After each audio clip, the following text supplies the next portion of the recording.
يسألك الناس عن الساعة قل إنما علمها عند الله وما يدريك لعل الساعة تكون قريبا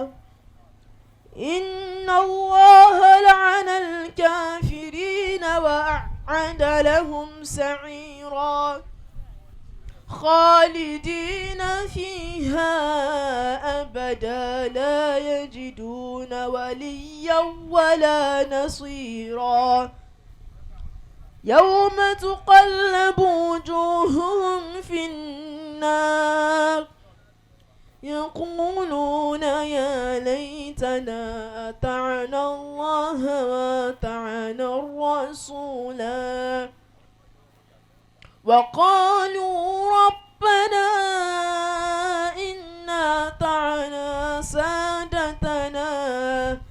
سادتنا وكبراءنا فأضلونا السبيلا ربنا آتهم ضعفين من العذاب ربنا آتهم ضعفين من العذاب ولعنهم لعنا كبيرا.